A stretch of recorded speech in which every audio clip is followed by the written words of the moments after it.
আজকের ভিডিওতে অত্যন্ত সিরিয়াস এবং অত্যন্ত ডেঞ্জারাস একটা রোগের ব্যাপারে কথা বলবো। আর সেই রোগটার নাম হলো ফেস্টুলা। ফেস্টুলা আমাদের কাছে অনেকেই কাছে এটা অপরিচিত, কিন্তু এটার ব্যাপারে যদি আপনি শুরুর দিকে সাবধান না হন তাহলে আপনার জন্য অত্যন্ত ভয়ঙ্কর করুণ পরিণতি ডেকে আনতে পারে। এই জন্য আপনার আপনার এবং আপনার পরিবারের সাহায্যের জন্য, আপনার পরিবার এবং আপনার নিজের সুরক্ষার জন্য এই রোগের ব্যাপারে জানা জরুরি। এবং এই রোগে যদি আক্রান্ত হন সেক্ষেত্রে আপনি কি করণীয়, কি করলে দ্রুত সুস্থ হতে পারেন, এই ব্যাপারে আপনার জানা জরুরি বলে আপনার এই ভিডিও শেষ পর্যন্ত অবশ্যই দেখা উচিত। তো প্রথমত বিষয় হলো যে ফেস্টুলা মূলত কি? ফেস্টুলা মূলত ৪ রকমের আছে। এটি এমন একটা রোগ, এটাকে আপনি নালি ঘাও বলতে পারেন। এটা সাধারণত ফোড়ার মতো এক ধরনের। এটা আপনার মেয়েদের দেখা যায় যে ঝনিদারে হয়, পুরুষের যে আপনার মেয়েদের ২ জায়গায় হয়, ঝনিদারে হয় আবার মালদারে হয়। আর পুরুষের মালদারের পাশে হয়। অনেক মানে এটা খুবই সিরিয়াস একটা অবস্থা। অনেক ক্ষেত্রে দেখা যায় যে এটা মানে এমনভাবে একটা ক্ষত তৈরি হয় যে অনেক গভীর ভাবে এটা সমস্যা তৈরি করে। বিশেষ করে অনেক মেয়েদের দেখা যায় যে প্রস্রাবের রাস্তা দিয়ে পর্যন্ত মল চলে আসে অনেক ক্ষেত্রে। আবার অনেকের দেখা যায় যে পায়খানার রাস্তা দিয়েও আবার প্রস্রাব চলে আসে। মানে এই জায়গাটা একটা আরেকটার কাছে একটা কানেক্টেড একটা অবস্থা তৈরি হয়ে যায়। এতটাই গভীর একটা ক্ষত তৈরি করে। আর এটা পুরুষের ক্ষেত্রেও দেখা যায় যে এটা একদম গভীর দিকে ক্ষত তৈরি করে। প্রচন্ড রকমের ব্যথা হয় এবং জ্বালা-পোড়া হয় এবং পায়খানার রাস্তার ঠিক পাশে এক ধরনের ফোড়া হয়। ফোড়া হওয়ার ফলেই মূলত এই রোগটা বেশি হয়। তবে অনেক ক্ষেত্রে অপারেশন, আঘাত লাগা এই সমস্ত কারণে কিন্তু এই ফেস্টুলা হতে পারে বা এই ফেস্টুলা হওয়ার একটা বড় কারণ। যদি এরকম লক্ষণ হয় সেক্ষেত্রে আপনাকে অবশ্যই দ্রুত ব্যবস্থা নিতে হবে। তবে এই রোগের ক্ষেত্রে কিন্তু একটা ক্যান্সারের ঝুঁকিও রয়েছে, যেহেতু জায়গাটা খুবই সেনসিটিভ এবং অত্যন্ত আ মানে খুব সিরিয়াস একটা অবস্থায় থাকে।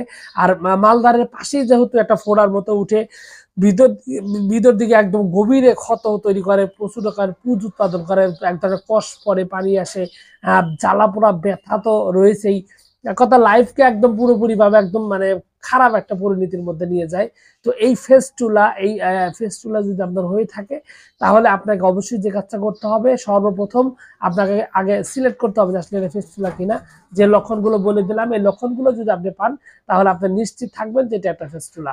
আর ফেস্টুলা হলে আপনি প্রাথমিক অবস্থায় যদি একদমই শুরুর দিকে হয়, যদিও রোগটা দ্রুত বৃদ্ধি পায়, যদি শরীরে ডায়াবেটিস থাকে তাহলে তো সমস্যাই, এবং ডায়াবেটিস না থাকলে তাহলে দেখা যায় যে একটু পরিষ্কার রাখলে এই জায়গাটা ঠিক হতে পারে।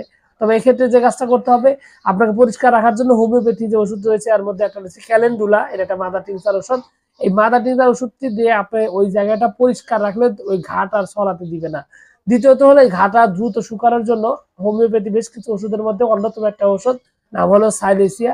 সাইলেসিয়া খুব সুন্দরভাবে এই ঘাটা দ্রুত শুকানোর জন্য হেল্প করে। খুব ভালো রকমের উপকারিতা পাওয়া যায় সাইলেসিয়ার ক্ষেত্রে। এছাড়াও আপনি এখানে অন্যান্য ওষুধের মধ্যে ক্যালকেরিয়া সালফ রয়েছে। এটা আপনার অতি দ্রুত এই ঘাটা শুকানোর জন্য কাজ করে। তবে এখানে একটা বিষয় আমি বলে দিই, এখানে আসলে ওষুধের নামগুলো বলা উচিত হচ্ছে না আমার। আর কারণ হলো যে আপনি যদি ওষুধগুলো ঠিকঠাক মতো প্রয়োগ না করেন তাহলে এটা অতি দ্রুত বাড়তে থাকবে। একটা পর্যায়ে আপনার সিরিয়াস একটা অবস্থায় চলে যাবে এবং রোগীর জীবনও সংকটাপন্ন হয়ে যেতে পারে। সুতরাং এখানে একটা স্পষ্ট কথা হলো যে আপনি যদি এই রোগে আক্রান্ত হন আপনার উচিত হবে যতটা দ্রুত সম্ভব একজন অভিজ্ঞ ডাক্তারের সাথে কথা বলে তারপরে চিকিৎসা নেওয়া।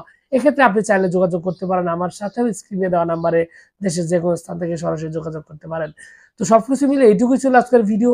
আশা করছি পুরো তথ্যগুলো আপনার কাছে অনেক অনেক বেশি ভালো লেগেছে। আর যদি লেগে থাকে অবশ্যই ভিডিওতে একটি লাইক দিন। আর চ্যানেলে যদি প্রথমবার এসে থাকেন তাহলে অবশ্যই চ্যানেলটি সাবস্ক্রাইব করবেন। কোনো প্রশ্ন, কোনো মতামত, কোনো অভিযোগ, কোনো কিছু থাকলে অবশ্যই কমেন্টস করে জানাতে পারেন। তো সবকিছু মিলে আপনাদের সকলকে অনেক অনেক ধন্যবাদ। আসসালামু আলাইকুম।